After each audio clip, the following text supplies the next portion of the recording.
Aujourd'hui, je vais vous parler d'un sujet qui va poser les bases des fondements de la chimie. C'est un sujet un peu délicat à comprendre, mais il est nécessaire pour comprendre de quoi on va parler par la suite. Allez, assez discuté, générique.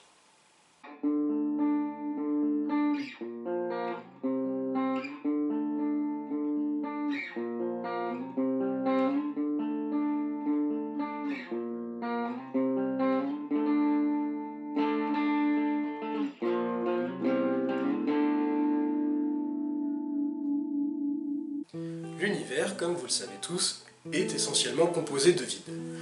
Mais il est également composé de matière. Mais celle-ci ne représente que 4,6% de notre univers. Comme nous l'avons vu la dernière fois, cette matière est composée de... Pas de terre, de feu et d'eau? Mais non, mais pas du tout. Elle est composée de molécules qui sont elles-mêmes composées d'atomes. Et c'est ça qu'on va voir aujourd'hui. Atome, qui vient du mot grec atomos, et signifie insécable. Il est la plus petite partie élémentaire d'un corps simple, pouvant se combiner chimiquement avec un autre. À l'ère des philosophes, des scientifiques comme Démocrite par exemple, déterminent que l'atome est la base de la chimie. Bon, concrètement, qu'est-ce que ça veut dire? Ça veut dire que les scientifiques se sont posé la question sur la matière. De quoi est-elle composée? Par exemple, nous allons avoir un gâteau.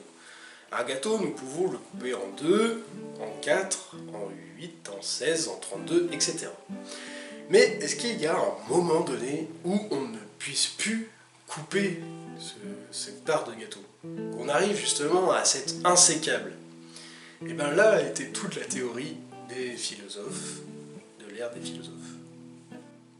Mais comme vous savez tous, Aristote a complètement arrêté cette théorie-là en disant que comme un atome n'était pas visible, et ça n'existe pas du tout. Donc les véritables travaux sur la chimie recommencent au XVIIe siècle, comme on l'a vu, et permettent de distinguer qu'effectivement notre matière est constituée d'atomes. Grâce à des feuilles en or, on peut déterminer qu'en fait un atome n'est pas un insécable. Ah bah ils avaient tort du coup.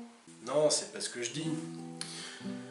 En fait, les philosophes du XVIIe siècle ont sûrement voulu rendre hommage aux philosophes de l'ère grecque en renommant atome notre insécable, même s'il est plus du tout insécable.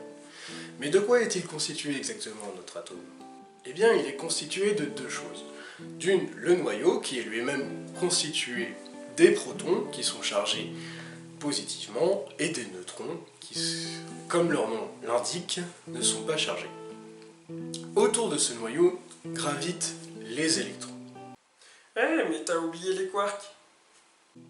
Oui, en effet, j'ai pas parlé des quarks. Effectivement, ça intéresse plus la physique quantique que la chimie. La technique moderne nous a permis de voir qu'effectivement les protons et les neutrons étaient constitués d'autres particules appelées les quarks. Mais je vais laisser ça pour la physique quantique. Bon, maintenant si je vous dis atome, vous avez forcément cette image en tête.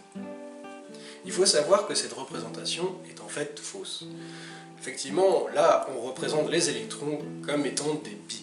Or, on parle plutôt de cortège électronique, voire même de nuage électronique. Effectivement, à un instant T, on ne peut pas savoir où se trouve notre électron. Il peut se trouver ici, là, ou là, et encore là. Mais pour que ce soit plus simple, nous allons définir les électrons comme étant similaires à des billes. Donc, pour résumer, nous avons un atome qui est constitué de protons, de neutrons et d'électrons.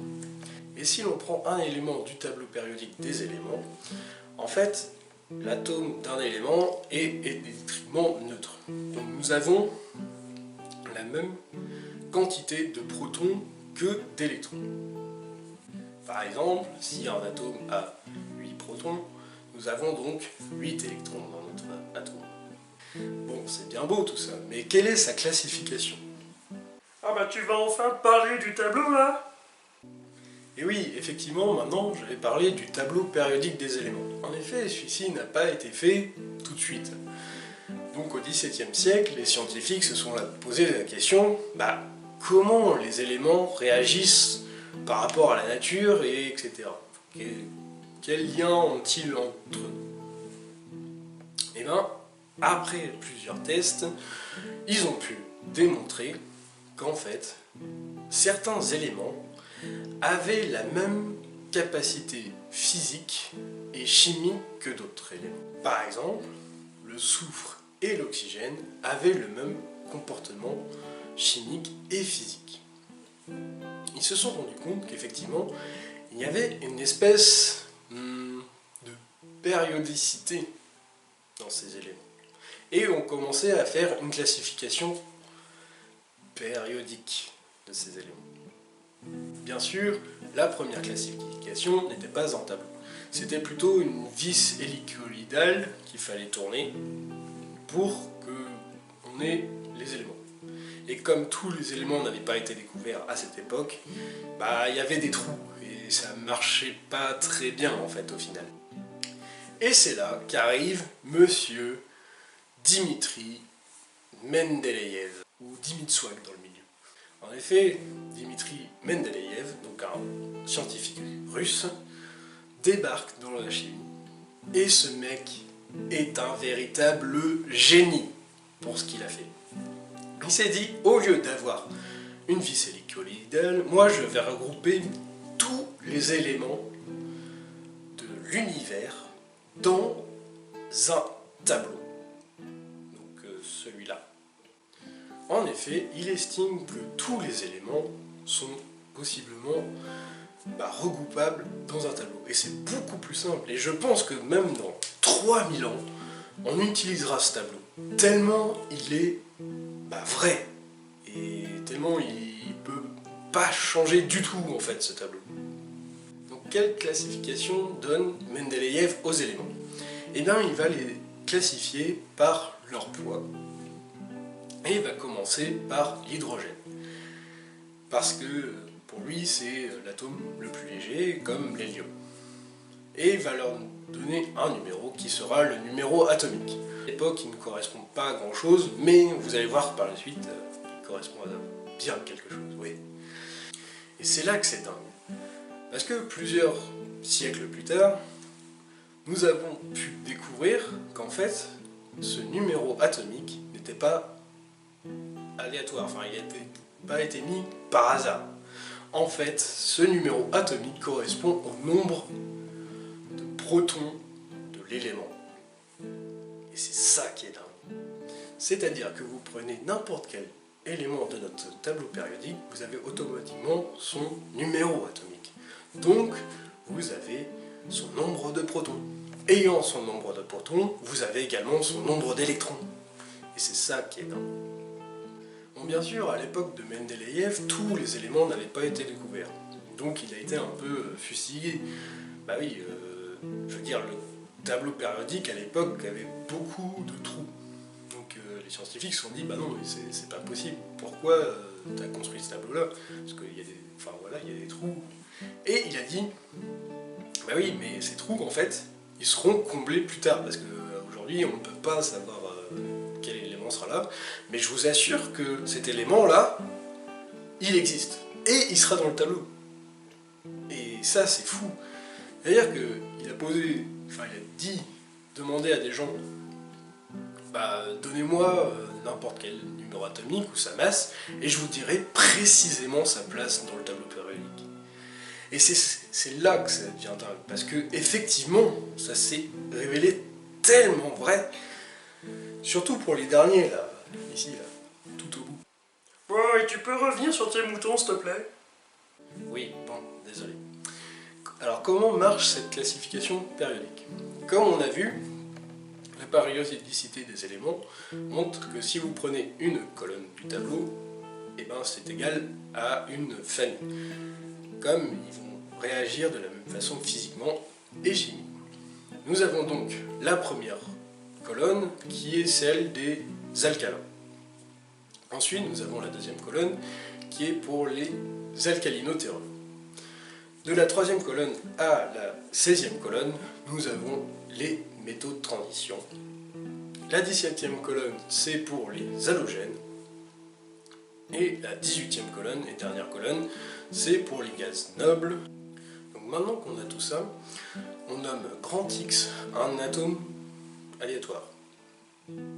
À ce grand X, on associe grand Z son nombre de protons, donc qui est égal aussi au numéro atomique comme on a pu le voir. On lui associe aussi grand A son nombre de nucléons. Bah qu'est-ce que c'est? Eh bien, je vais te le dire. Le nombre de nucléons correspond au nombre de protons plus neutrons. Eh bien, à quoi ça sert? Effectivement, ça sert à déterminer quel est notre atome en fait. Ça lui donne son identité. Parce que le nombre de protons est égal au nombre atomique. Donc si vous prenez un nombre de protons différent, en fait vous n'avez pas le même atome. Et donc maintenant vous savez comment classifier les atomes. Donc si je vous dis par exemple, donnez-moi le nombre de protons, neutrons et d'électrons du fer, normalement vous arrivez à le trouver. Et merci d'avoir regardé cette vidéo, j'espère qu'elle vous aura plu, malgré sa complexité. N'hésitez pas à la regarder, et pour la suite, vous le savez. Et je vous dis...